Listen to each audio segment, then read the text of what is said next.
let's go into the Toyota dealership. There's a Lotus there. Lotus Elise here, look at that. We have a Lotus Elise that's roughly the same price as the GR Corolla brand new. We're back driving the GR Corolla from Toyota here at nighttime, kind of like a Need for Speed Underground if you're a millennial kid, or if you played Midnight Club Dub Edition back in the day. We're taking this to the streets at night.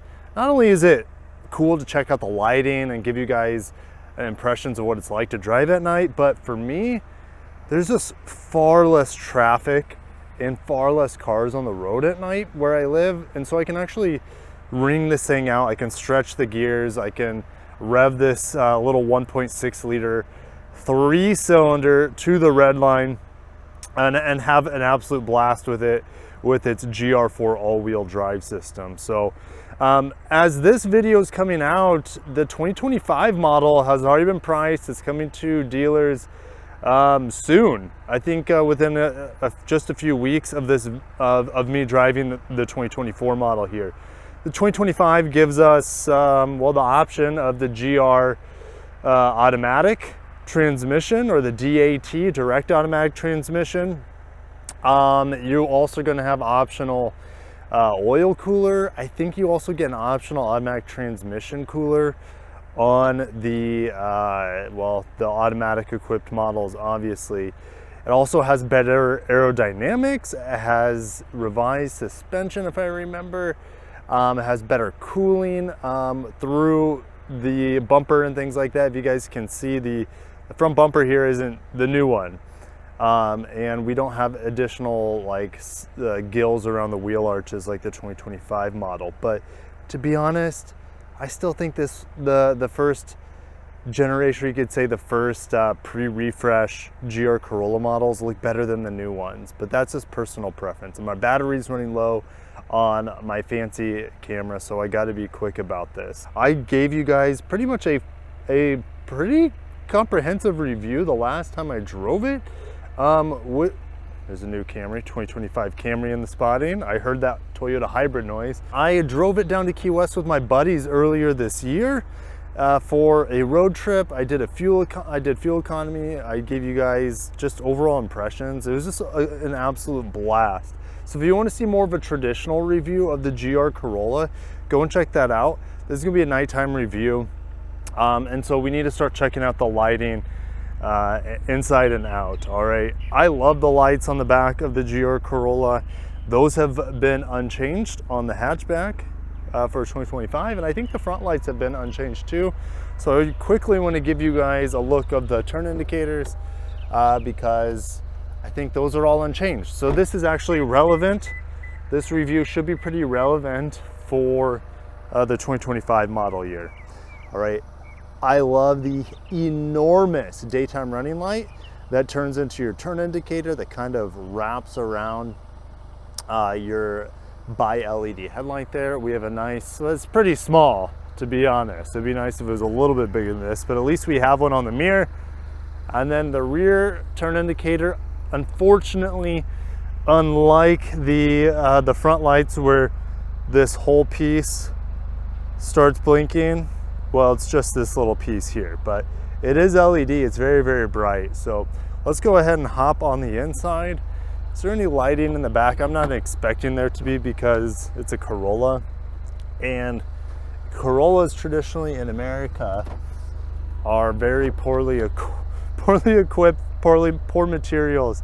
Yeah, the not even the window switch here has like a light or anything, just a dome light for your interior lighting. So let's go ahead and check out the front here. You can see there's a light here on the window switch. There's a light here actually around the mirror controls. All right, so let's go ahead and close the door. Big 12-inch screen here. Let's say yes, we're not going to be idling this for an hour, so here's our big 12-inch screen here. I have it in sport mode. Wow, those revs they're very compressed, 0 to 4,000 RPM. If I take it out of sport mode, which is a little dial, I almost like this better. Sport might be fine for the track because you're going to be at higher revs most of the time. But for city driving, where you're going to be starting off from 0 miles per hour quite often, I think I actually prefer this dial. So maybe we'll be there today. So our sport, where were we? Normal, maybe normal. And then I think I had, is it custom? This isn't good because the dials on the left and the right are not what I want them to be. Maybe I can switch them. Gear indicator in the middle, radial rev counter there for your tachometer. GR4 all-wheel drive system with a towards unlimited slips front and back, which is now standard on the 2025 model. Just one of many differences, including 295 pound-feet of torque from the from the Marizo edition is standard now on the 2025. This just has 273. I mean, I'm in a such an outdated model here, but I'd be happy to have a 24 model. I don't believe the screen changes for the 25 model. Climate control's fine. Wireless charger back there, heated seats. Here's your drive mode changer. Traction control off. Here's our awesome shifter, 6-speed manual, of course. Here's our GR4. You can see it's 3070. I think I'm gonna be driving in 3070 today. I want to feel more of a rear wheel drive push. This is 60/40, so front wheel drive focused. And then if you push the button down, it's 50/50 for track. All right, but I want to be in 3070. I want to feel more rear wheel drive. But in terms of lighting, in terms of this interior, I mean, there's the GR Corolla start stop button. But everything in here, other than just a few GR Corolla bits, it feels very much like a normal Corolla. Fancier steering wheel, of course, fancier pedals. But the lighting, make sure you turn on this button, the IMT, for intelligent rev matching for your downshifts. It was not enabled when I started this car, and had to make sure that was turned on. So let's go ahead and start driving the GR Corolla at night.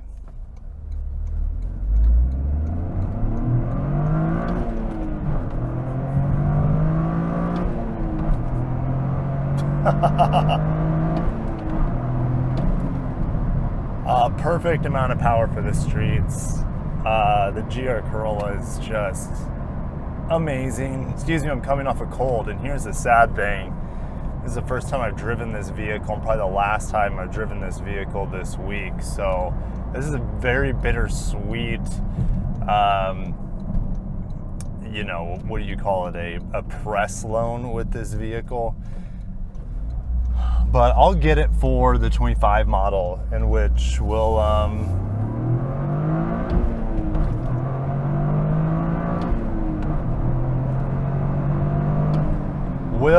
have fun with the 25 model. I'm really excited to test out the DAT, but 300 horsepower typically on a manual transmission.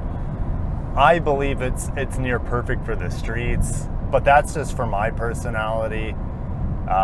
You can see that I traded in my 100 plus horsepower motorcycle for something that is closer to 70 horsepower because it's more usable on the streets. It's more fun on the streets for me. And something like the GR Corolla or the Civic Type R, like we do some auto rev matching here. Catch that green.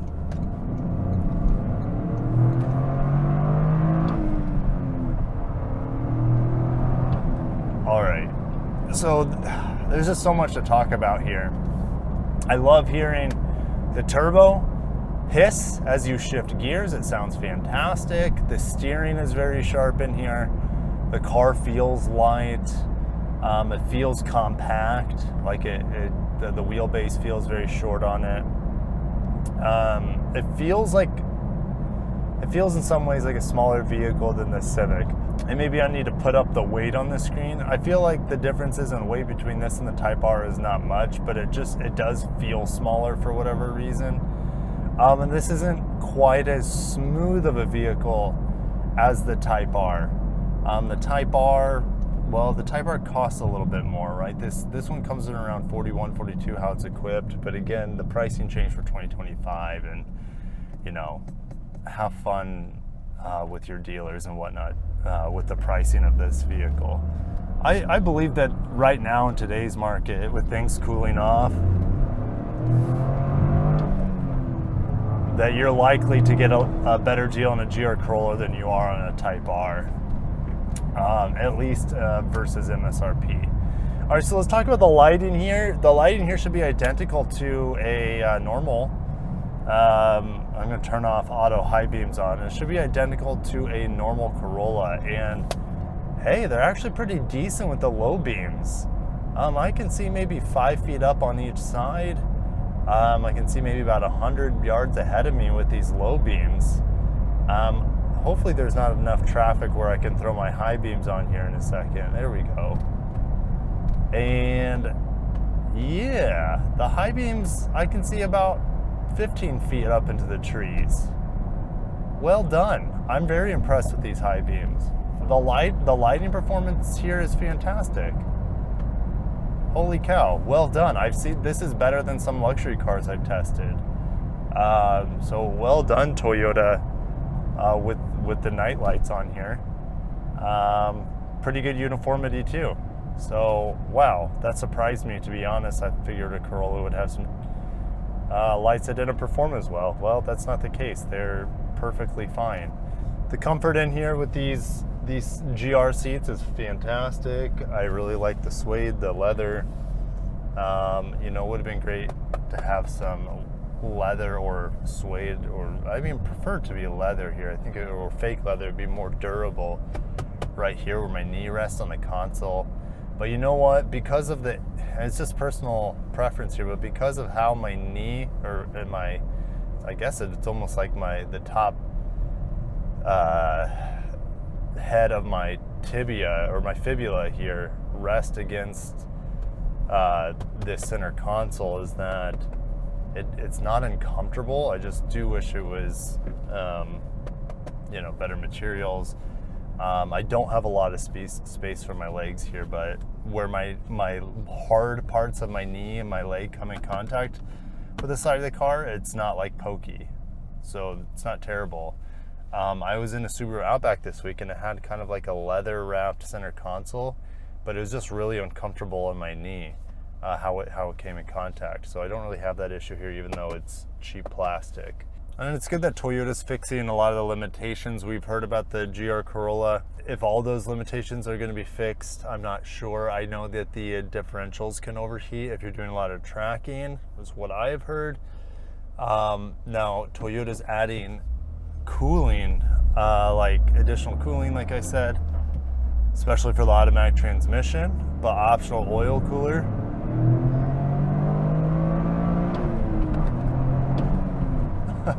This thing's fun. It's just so fun. I like the longish throws and the longer reach of this shifter too.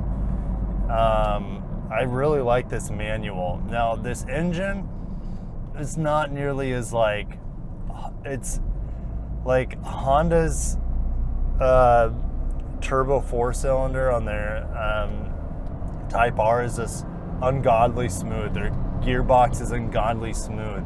It feels like a scalpel in every regard. This car's a bit raw. It feels like a tuner car of the 90s. And that's, I mean, it's a perfect car for it. I guess let's just follow the lights here. I just want to go with the flow. Take this turn.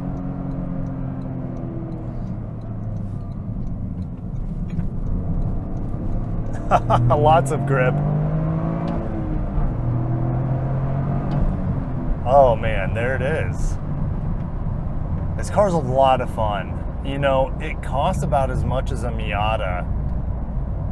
You know, you might be saying, Kirk, well, you can get into a Miata around $30,000. That is true. So, but like, I've driven some Miatas, like the RF with the club package, the BBS Recaro, that sort of thing.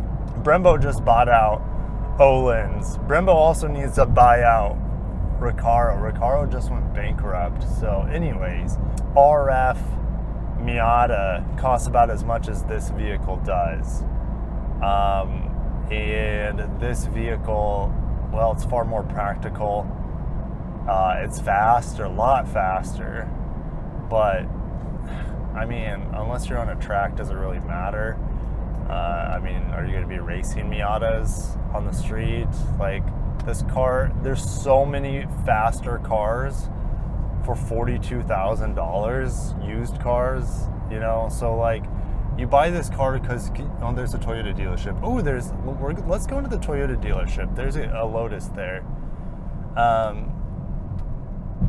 You know, this vehicle, you can just buy so many things that are faster for around $40,000. You buy this car because you believe it's going to make you happy, and you like the looks of it. You just like the car, and then there's nothing wrong with that. You know, we're not buying track cars, or most of us aren't. So we're buying things that make us happy. They're engaging. They're unique. This car's so unique. All-wheel drive hatchback from Japan. Can you think of any others that are still made? I can't. Let's test out the U-turn here. I tried to swing the back end out a little bit there with the 30% of the power going to the front and 70 to the rear, but it just ate everything I threw at it with that U-turn. All right, let's check out this little Lotus Elise here. Look at that. Holy cow. I'm gonna have to, oh my gosh, I want that. I wonder what they're asking for it. Let's go ahead and, we're just gonna park. I'm gonna take the camera out. I wonder if there's a sticker price on it.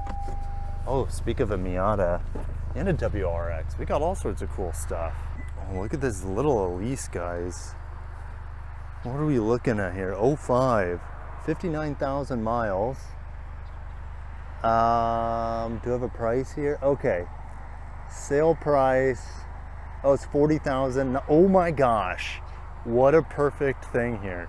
We have a Lotus Elise that's roughly the same price as the GR Corolla brand new. 0 miles on a GR Corolla.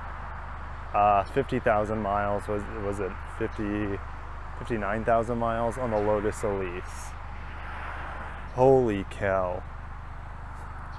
Oh man. I don't know anything about these things' reliability. It's a British car, so it's probably terrible. If I wanted a car to make me happy when I look at it, obviously Elise is gonna win. If I wanted a car to be my daily, more practical, obviously the GR Corolla is gonna win. I'm assuming this thing's a manual. Oh yeah. Oh yeah. Mid-engine. This thing doesn't weigh anything. It's honestly like a mid-engine Miata. Holy cow. Well, I'll see you guys in the comments on that one. Let's hop back in a noble modern steed. No, it's not a mid-engine weightless track machine like a Lotus Elise is, but this thing is probably a little bit more safe and a little bit more reliable, I would say, assuming this thing doesn't catch fire. Guys, if you got that joke, go ahead and I don't know, put zing down below in the comments. We're going through the Lexus dealership now. Lexus should be getting some pretty exciting performance cars soon. Ooh, I like the suspension in here a lot. There's a Lexus GX, 2 Lexus GXs here. Some RCs out front, an RC and an LS out front. All new 2020. This wrap aged badly. Hopefully you guys can see that wrap. All new 23 RZ450. Well, that service car has not aged well, and it has not been bought out. That thing probably is worth absolutely nothing. Not that it's a bad car, just EVs are just... Oh, there's a Lexus TX that can't be sold. Hip hip hooray for safety recalls and Toyota losing billions of dollars on that. All right, let's be a little positive here. Why am I? Oh, I see a dark alley here.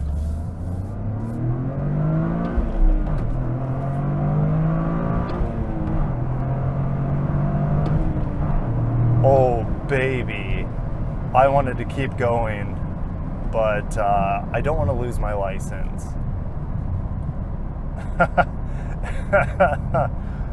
The GR Corolla is worth the money.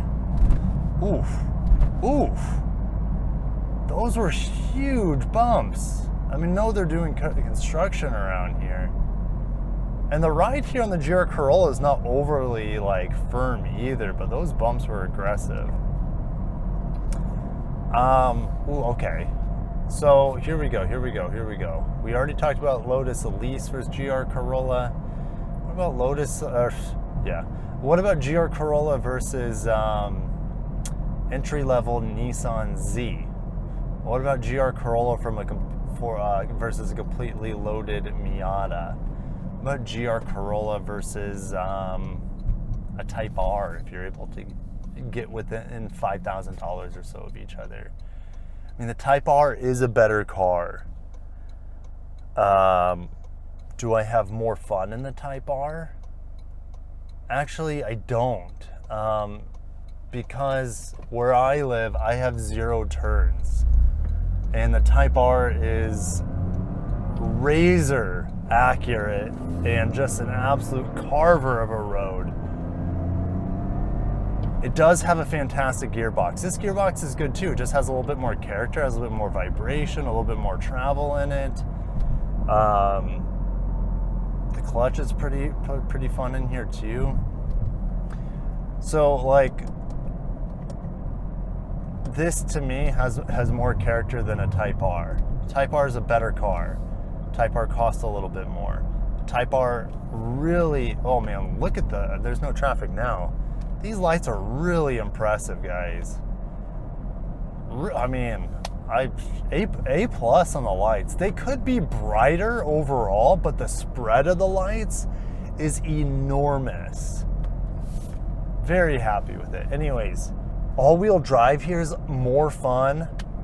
And being able to customize the all-wheel drive split is just so fun. It's more fun than front-wheel drive. Again, Type R is going to smoke this on a track.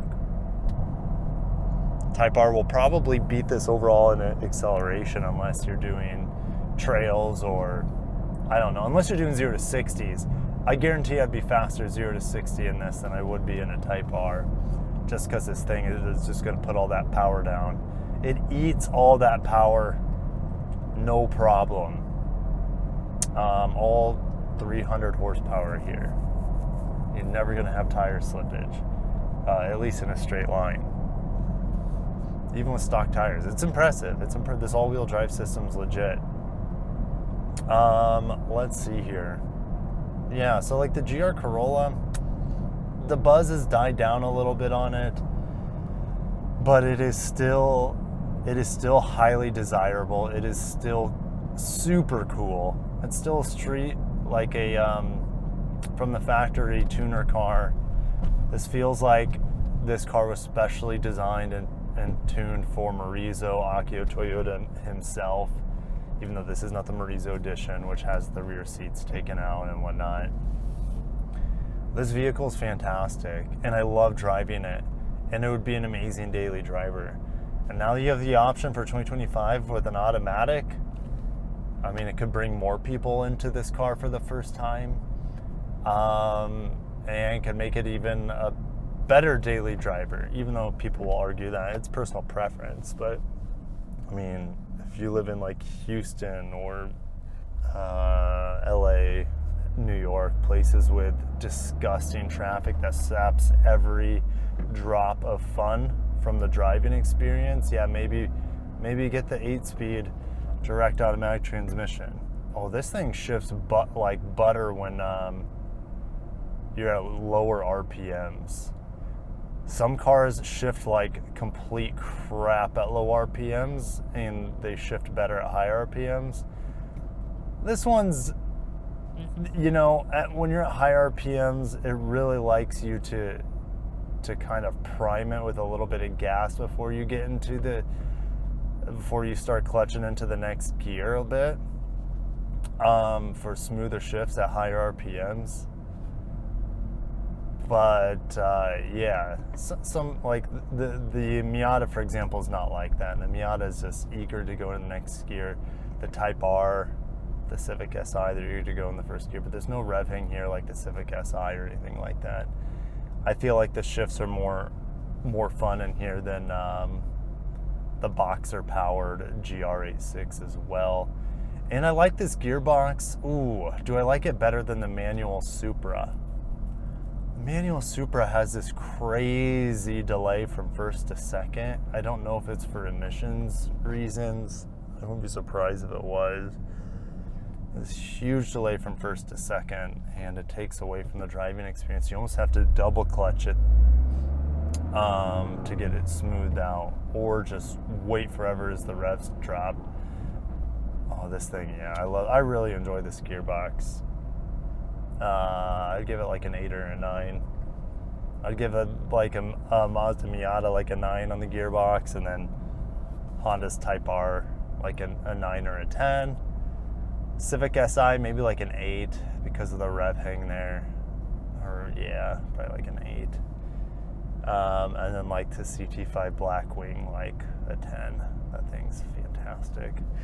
All right, guys, I'm really tired. I'm still recovering from sickness. To be honest, I think it's that disease that shall not be named. I didn't get tested, but I have the symptoms, so it hasn't been terrible this time around. But it's just annoying because I wake up with a splitting headache, and I wake up throughout the night covered in sweat. So I'm pretty sure that's what it is. But I'm on the back end of it now, where I'm feeling really, really good. So anyways, guys, I got in this review. If you enjoyed the GR Corolla and haven't hit the like button, please do that. And I'll see you guys, and I'm sure in many more videos, but definitely for the 25 GR Corolla that I should be getting in the press fleet. Should be getting the press fleet pretty soon here. Thank you guys for watching. Have a great day, stay safe, and peace out.